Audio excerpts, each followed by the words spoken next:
Well, hello and welcome to the Hope Cymru Talk Show. I'm Marcus Nelson and I'm joined today by Hywel George. So good of you to be with us. Hywel, do you want to just tell us a little bit about yourself? Yeah, thanks for having me. I'm Hywel. I'm the pastor at Cymru Talk Evangelical Baptist Chapel there in Cymru Talk. And it's a little village in South Wales in the Rhymney Valley. Not many people live there. It's a little place and it's the centre of my universe. It's awesome, and it's such a great place. It's great, yeah. And there's building works going on in the building at the moment as well, so you and your dad have been working hard on that hall. That's great, yeah. It's we've been having a lot of fun. The back end of the chapel we've essentially knocked down, gutted out, and it's all being rebuilt. And so when I get tired with pens, papers and books and things, I can go down there and pick up a hammer and a wheelbarrow or whatever. And it's been good as well, the church family coming together and do all the unskilled labour we can do ourselves, and we're enjoying it very much. And when we get contractors, builders in and all that, scaffolders, and they all come in and they say, well, what are you turning this place into? It's going to be a nice home, a nice flat or whatever. And they're always shocked to hear that the church is still going strong. So that's awesome. And there's quite a few churches locally that have closed, or churches, chapels. How many? There's just all around you. There's many that have closed. All around. I mean, like they call the valleys the land of the dead churches, and the ivy has just taken them all. You know. And even in Cymru Talk, it's a little tiny place. There's only 1,000 houses there now. So back in the day, it was obviously a lot fewer.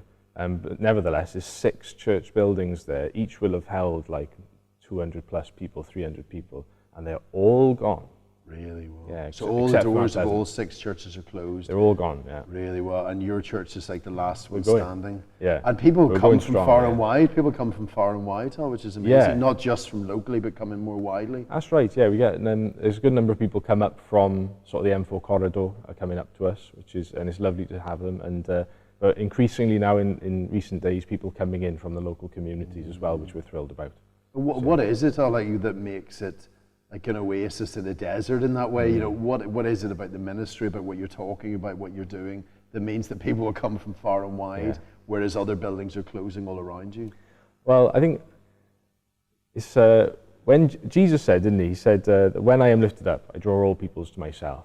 And so we talk about Jesus a lot and what he's done to us and for us and in us. And people come and see that. And sometimes it's because they've got Jesus in them and they love this place because this is where Jesus is lifted up and known. And so they love Jesus in one another. Others come in and they're like, what is this? You know, and like, I'm dying inside and all this, and I've got no hope and all that. But these people are different. I got one lady in my congregation, and a number of people have come into the church because they say, I know so-and-so, and all the stuff they've gone through in their life, and they're still the sweetest person I know. And I want to know why that is. And so they come looking for the answer, and they find Jesus then, isn't it?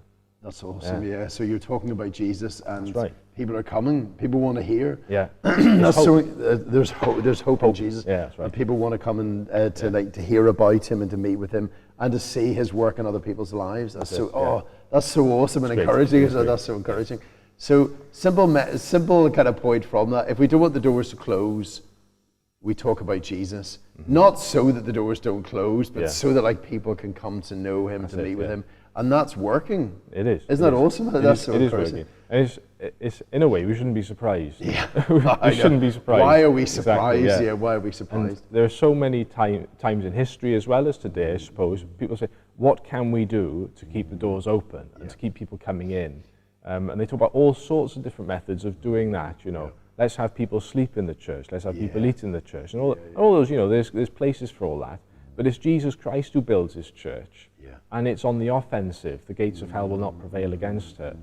And it's when we lift up Jesus Christ, that's the light shines in the dark, and things are attracted by that light. Isn't that awesome? And you're seeing it happening and working. It's not a theoretical thing, That's at the university. It's actually happening on the ground in Cymru Talk, which is encouraging. The Holy Spirit is pleased to draw people to Christ like that, and that's what. And we're spectators there. There's no magic formula. We're not doing anything flash.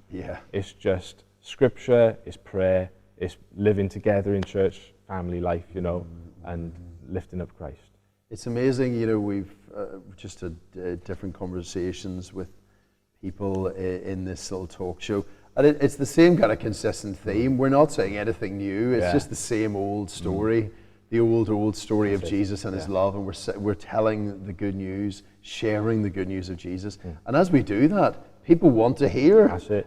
They're piling in. It's been good enough for people for like thousands of years. Yes, You know, it's been good. I know. It's been good enough for them, and it's good enough for us as well. Yeah. And it's only as we depart from that the doors start to close. Yes. You know, because he's the source of life. There's no life anywhere else. Yeah.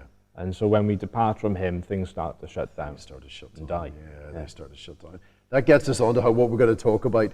This question, is a good innings good enough? That's the question. Let me just set it up.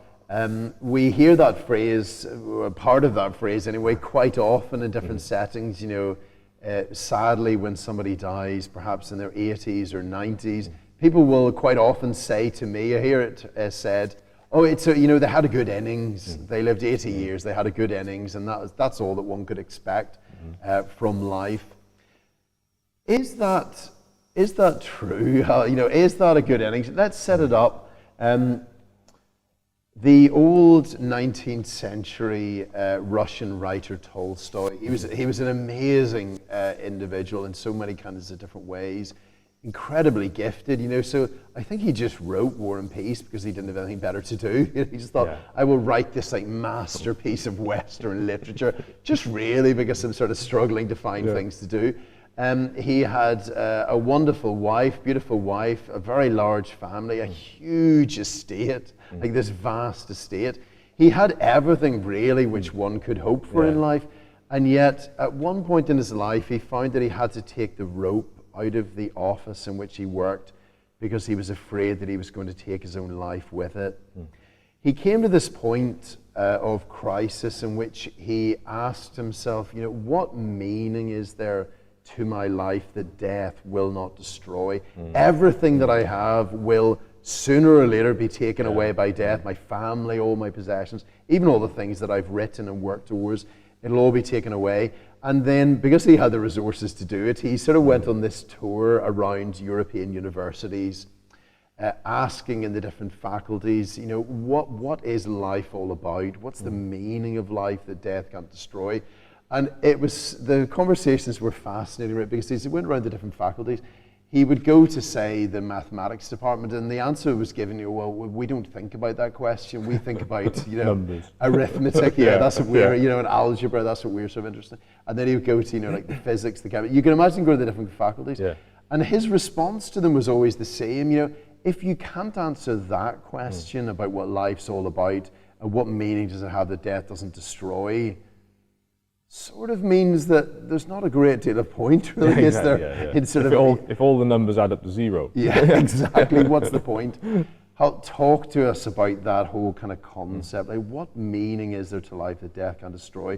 Where does death come from? Is it just part of this world, or is it a terrible problem? I don't think that Tolstoy's on his own. I think he's a great example of it. You can see it so clearly in his life. But you just have to knock the door of your neighbour's house, and there are these questions that they don't ask, and they don't want to talk about it. In the end, what's going to happen to me and to all the things I have?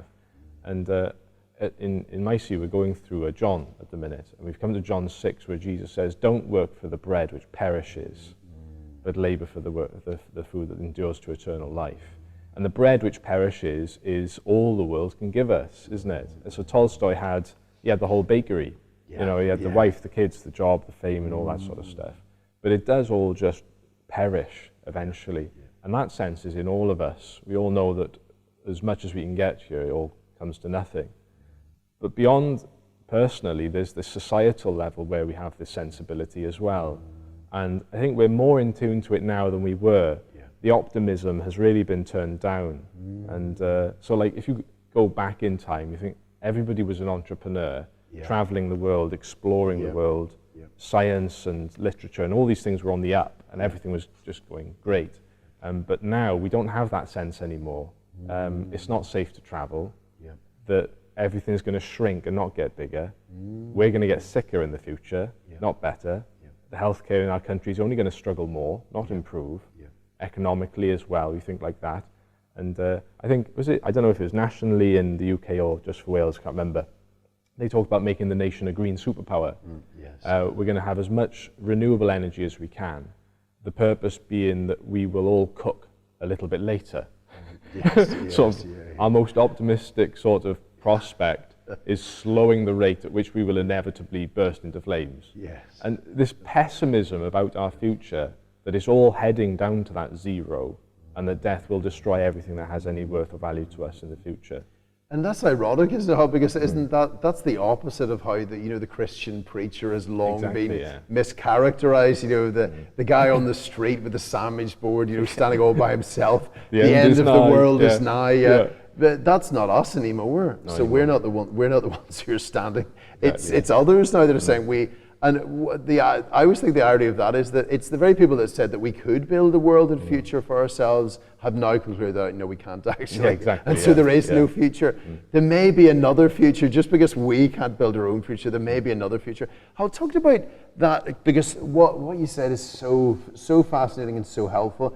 Like we live in a culture with particular views of the origins of the universe in which death as a phenomenon is intrinsic to the processes which have brought life about.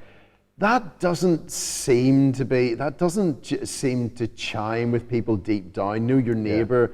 They don't, when a family member dies, I've not met anybody who says, oh, well, that's an intrinsic process of creation. Circle of life. Yeah. I met someone last week, a friend of mine was staying at their house, who said that we will all live forever, because when we die, we get absorbed into the earth and we become part of the great circle of life sort of thing, Lion King and all that. You've reached the level of Disney now. Yes. So it's sort of like the meaning of life.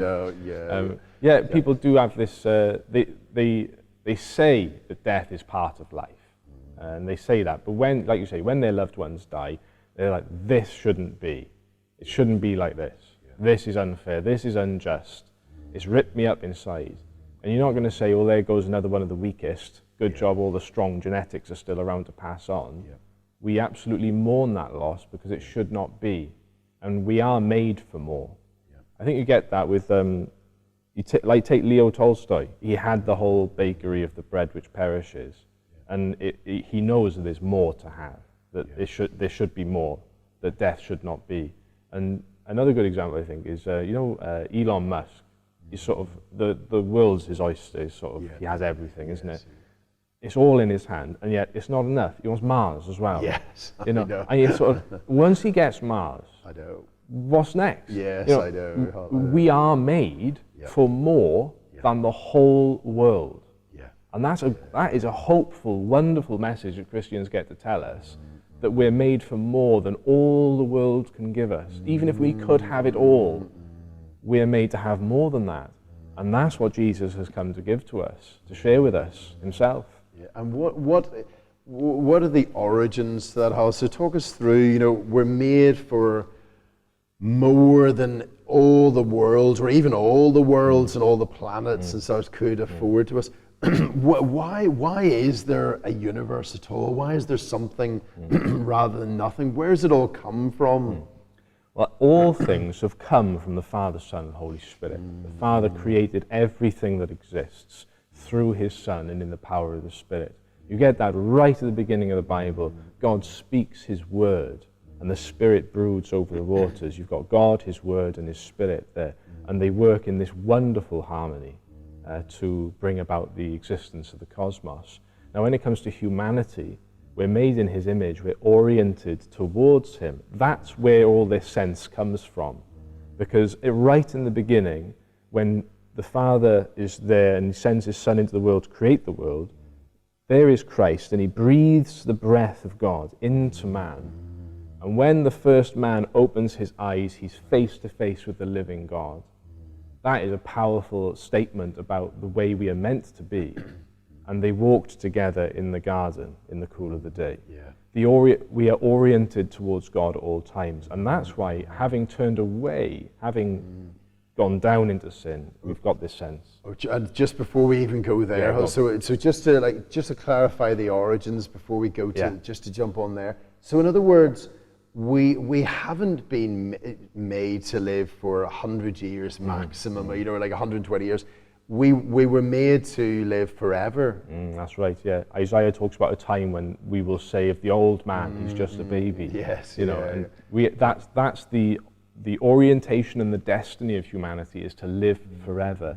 But not just live forever. I mean, who sang that song? Was it Freddie Mercury, Who Wants to Live Forever? Yes. You know, and who wants to live here like this forever, is what he means, isn't it? Yeah. We're made to live a deep, full, abundant life, oriented to our Father in heaven, in his family. That is life, to know the Father and Jesus Christ whom he has sent.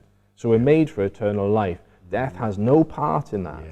No part at all. And isn't like, that's the most incredible origin imaginable, that we are simply made to live, and that the Father, Son, and Holy Spirit have always lived through infinite ages, no beginning to their story and their life together, and making us to bring us into that life, which would just go on, will go on.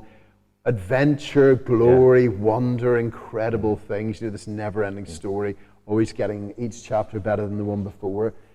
It's to really live, isn't it? Not just live and be alive. Because I think when we say we're made to live forever, and some people understandably say, I don't want to live forever. I don't want to live like this exactly. Forever. When we say that we are made to live, it's to really live. To be sharers with who God is and what he's like, and to be face to face with him as in the beginning. Isn't that awesome? So it's to live the same way that he has always lived, with him, with the Father, Son, and Spirit, in this amazing adventure that would never end. The story of Jesus, the story of the Bible, how is that it wasn't death that brought us into the world, but that we brought death into the world. Where did it go wrong, and why is there death in the world at all? Well, when you turn away from life, you have death. It's as simple as that. And by turning our backs on the Lord in the Garden of Eden, Romans says we sinned in Adam. And so he turns away from God, he decides to disobey, and he chooses to have the bread which perishes rather than walk in the cool of the day with the bread of life, the bread of heaven, Jesus Christ. And he picks death instead of life. And we sinned in Adam, we did that, and we are tied up in that. And so that's why we are the way that we are, crooked inside now, and oriented away from God. We've turned our faces away from him, he's turned his face away from us in that sense as well. And they're cast out of Eden, away from him.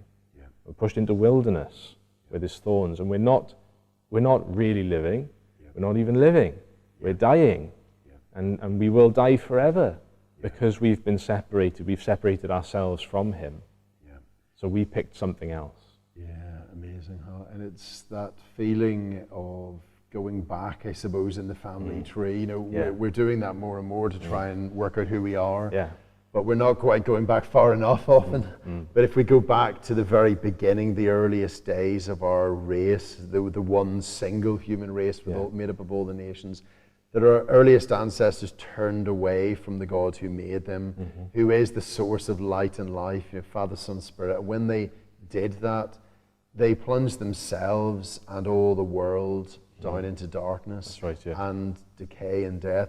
How could it be? You know, I was at a sort of a talk discussion a few weeks ago, and you know, somebody was saying that they did believe that there's something wrong with the world, which was encouraging, that at least they saw that. But they didn't want to admit that it was the way in which the Bible describes it, and the way in which it's received, you know, later on in the Gospels and by the writers in the New Testament. How could it be, you know, that one man could have brought so much damage to the world? You know, how is it possible for one person to do so much wrong?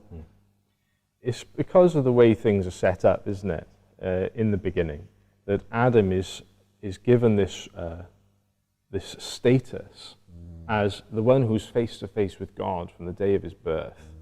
And he's meant to live, to really live like God and with God in God's creation, and be like God himself in the way that he conducts himself in the world. And he's given, he's been called as like a vice regent, the prince, as it were, of God on planet Earth.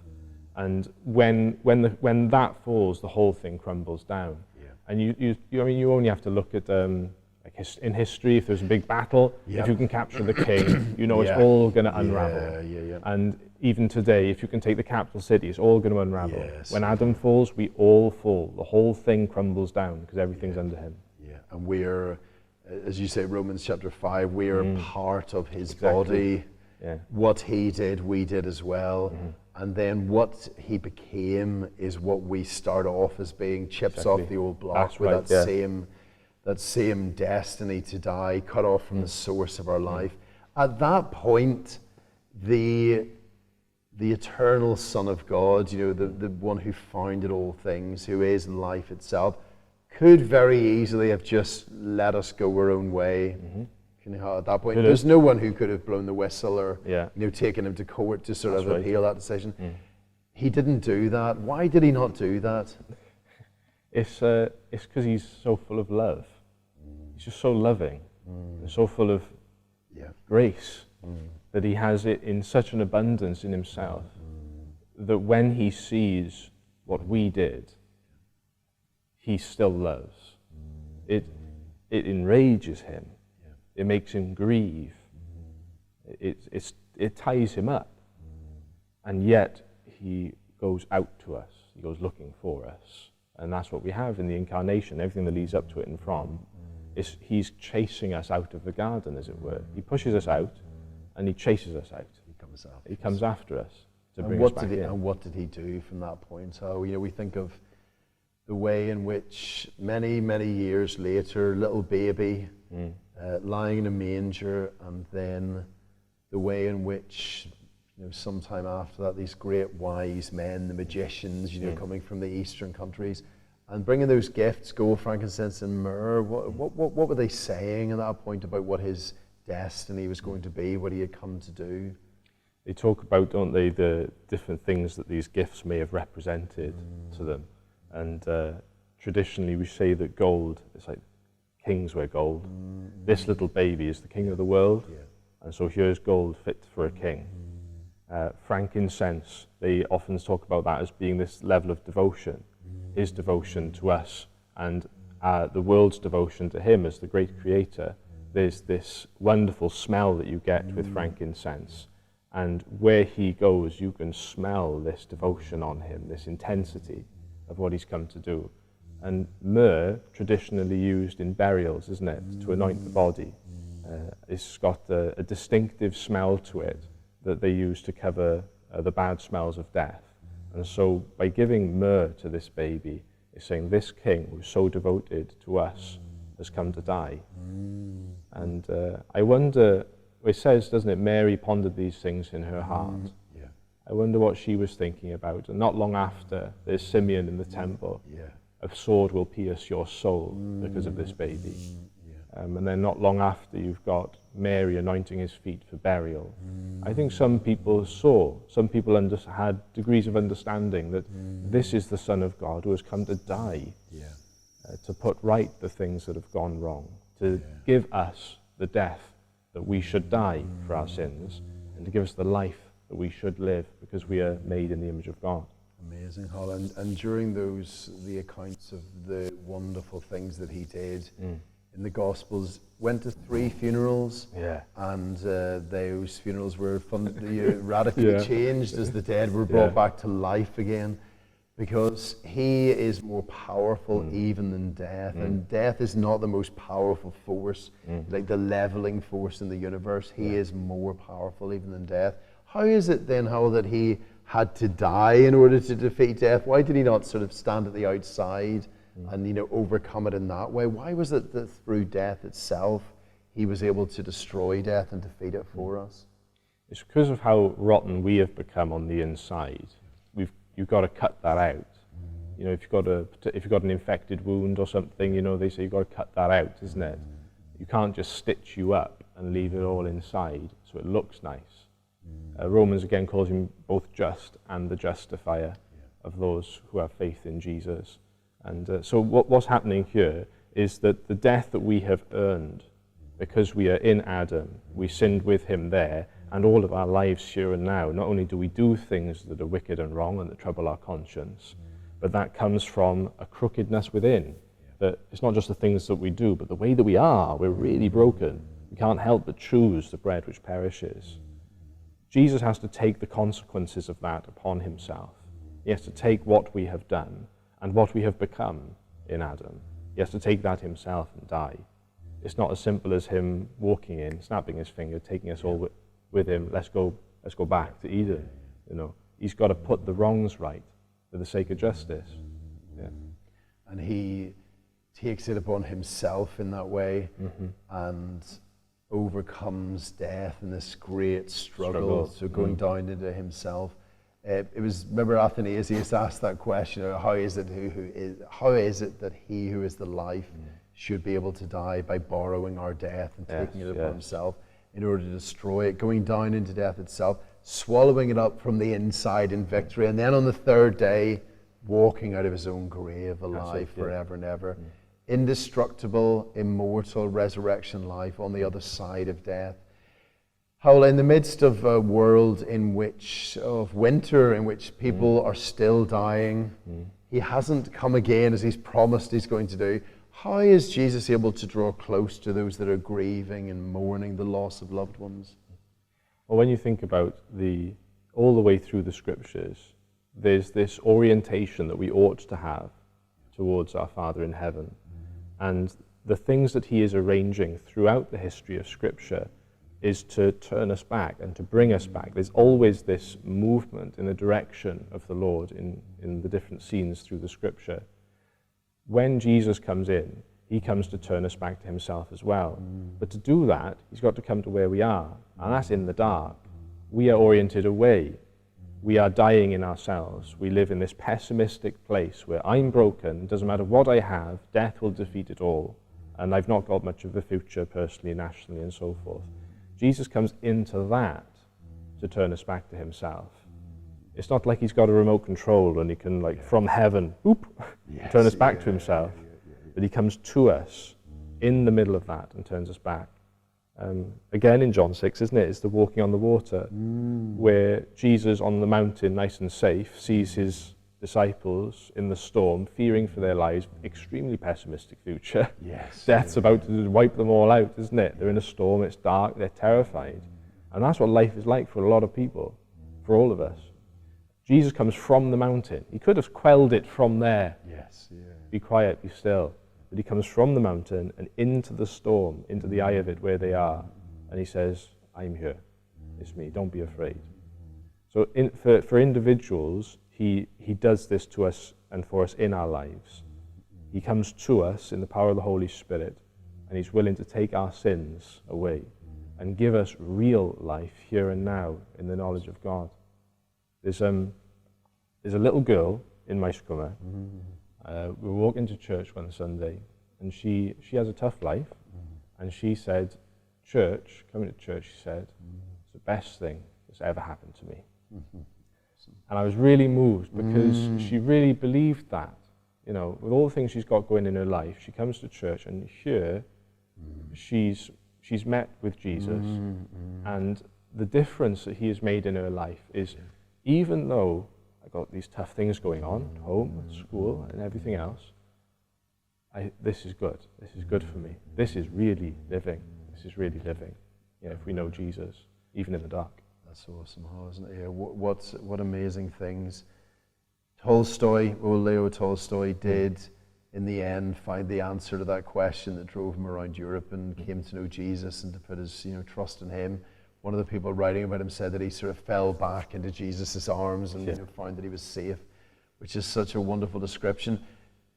How you and I take funerals, quite often, and I always think, as I see the funeral directors, that one day our boss is going to put them out of business. He's coming again. Absolutely. And is going to set everything right, and death itself will be defeated and removed forever.